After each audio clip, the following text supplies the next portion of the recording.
And now, ladies and gentlemen, from New Orleans, Louisiana, in the United States, MDRT president and a 28-year member with 3 quarter of the table and 4 top of the table qualifications. Please welcome Julian Good.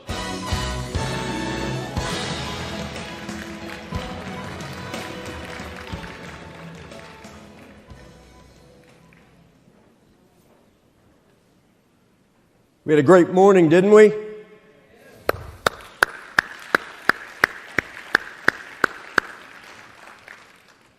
All right. Can I see a show of hands? How many of you are interested in generating referrals each week, qualified referrals each week?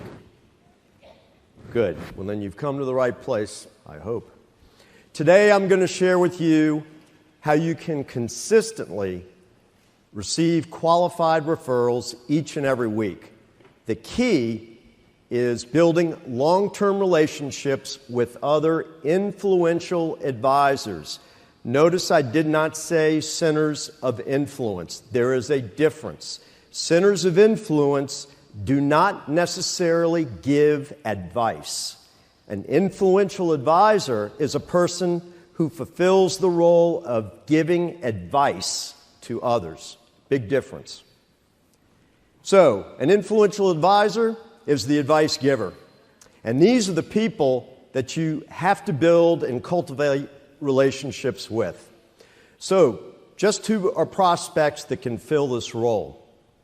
Well, the first group are your A or your best clients. They're advice givers. Some of your existing A clients are in a position to be able to give advice to others. And since 70 to 80% of our business comes from our best clients, it's important to develop relationships with them. Not all of them will become influential advisors, but it only takes a few. In my experience, accountants are the most important professionals to develop relationships with. My clients see me and their CPA or accountants as advice givers. So I also spend a lot of time with some other advisors being estate and tax planning attorneys. They typically understand businesses better than any other types of professionals. Now that we've identified who can be an IA, because I will refer to influential advisors from now on as an IA, how do I meet them? And how can I be introduced to them? Well, first, go back and ask your A clients the following. Who are the other trusted advisors that you work with now? And who else do you know that is a giver of advice? The best opportunities to obtain referrals, in my opinion, from these clients is during an annual review or a periodic review if you do it more than annually, or while we're having a meal together. And then once you've obtained the referral, then your client can provide the introduction.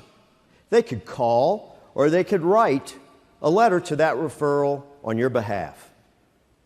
Now, another way to meet influential advisors is to become active in professional associations. I'll give you an example. I've been a member of the New Orleans Estate Planning Council as a member for over 20 years, and I'm a past president. Our local estate planning council is comprised of life insurance professionals, attorneys, trust officers, plan giving professionals, accountants.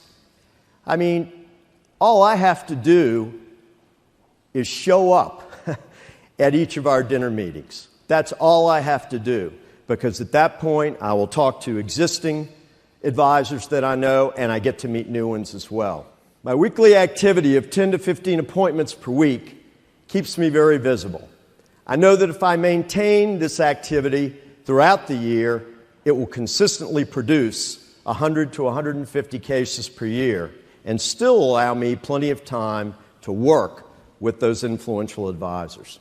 There's no replacement for activity. Things happen when you're busy. Things happen when you're traveling to appointments and you bump into other clients. Who asked you to give them a call? Things happen when you're eating breakfast or lunch at a particular restaurant and you bump into other clients. That's just what happens. The point is, nothing happens unless you make it happen. So, you have to be out there. You have to be visible. Now, how do we develop long-term relationships with these advisors? What strategies can we implement that will generate a consistent stream of referrals? Well, when trying to develop relationships with others, here's the key. You can't just do something once and forget about it. You have to create and initiate strategies that you can follow through on a consistent basis. I want to repeat this. It's important. When you're trying to develop relationships with others, you can't just do something once and forget about it. It won't work. You have to initiate strategies so that you can follow through on a consistent basis. So, what might an initial contact sound like? Here's what I normally say on the telephone. Hi, Scott. One of my clients, Jennifer, suggested that I call you. She thinks the world of you and follows the advice that you give her. Now, for some time, I've worked with Jennifer in her personal and her business affairs involving life insurance planning. I would love to hear about your practice and what you do for your clients. And I'd like you to tell me about I'd love to tell you about what I do for mine. Can we get together for breakfast or lunch next Tuesday or Wednesday? The first strategy that I'll use is to refer to a few prospects or clients to that advisor, because that's the way to get their attention. Now, a second strategy is what I believe has been the key to my success, and that is having quarterly meetings with those influential advisors. I got this idea probably 17 or 18 years ago at an MDRT annual meeting. You see, I schedule a breakfast or lunch with each of my advisors on a quarterly basis. And it means I meet with each of them consistently, every quarter. Because, you see, the objective is to develop a friendship first. That's how you'll develop a relationship with them. We talk about life, we talk about family, we talk about children, community affairs, maybe what their hobbies are, or whatever else is of interest to them. The idea is that you want your influential advisors to call you first. You want your IAs to see you as the advisor of choice.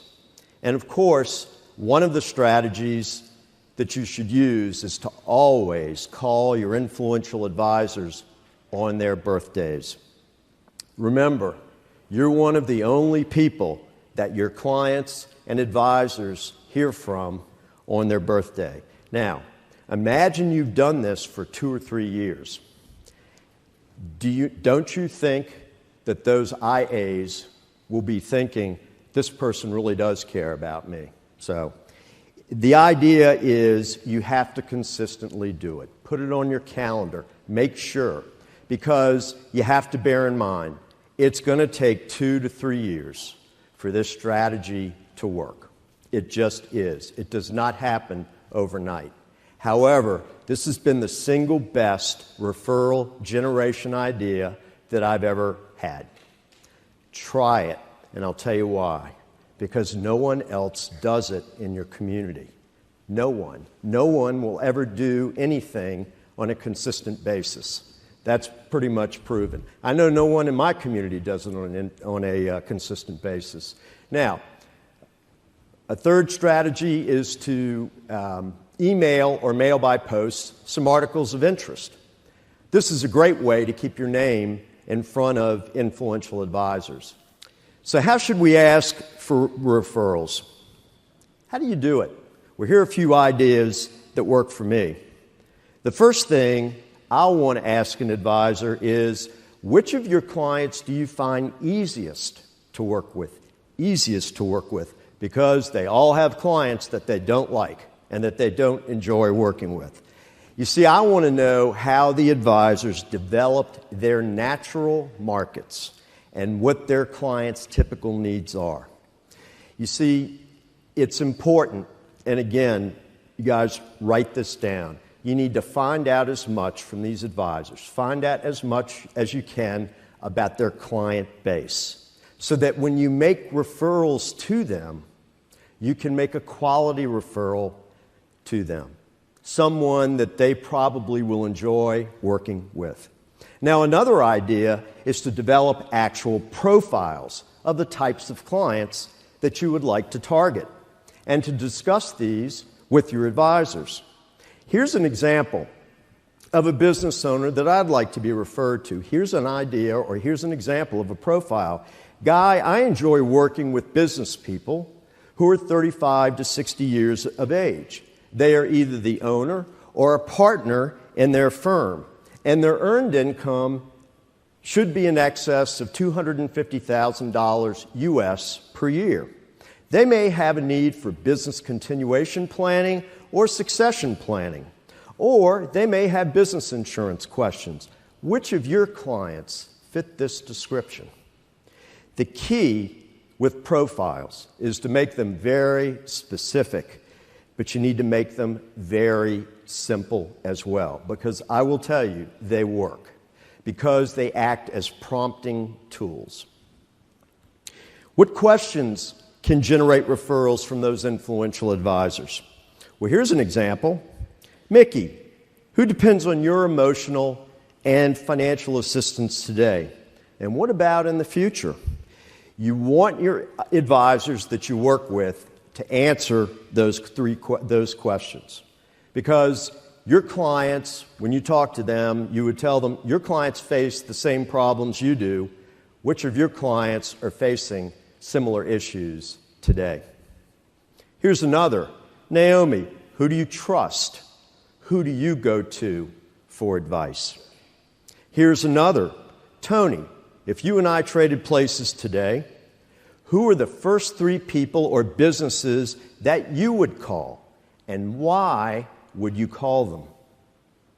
Here's another. Brian, who do you admire the most, and why do you admire them? These sometimes are a little bit different questions, but you see they're very simple and specific, and they take very little time to ask, but they prompt other people to think. Remember, an influential advisor is the advice giver. They want to buy your enthusiasm, they want to buy your integrity, they want to buy the peace of mind that you provide. That's why they like you, and that's why they want to work with you. But you must get out and practice these techniques and practice them every day. Every day. You've got to be very consistent about it. You know, the great Earl Nightingale once wrote, "Just one great idea can completely revolutionize your life." Thanks to my influential advisors, I've gone from a seat at the table to top of the table. Thank you.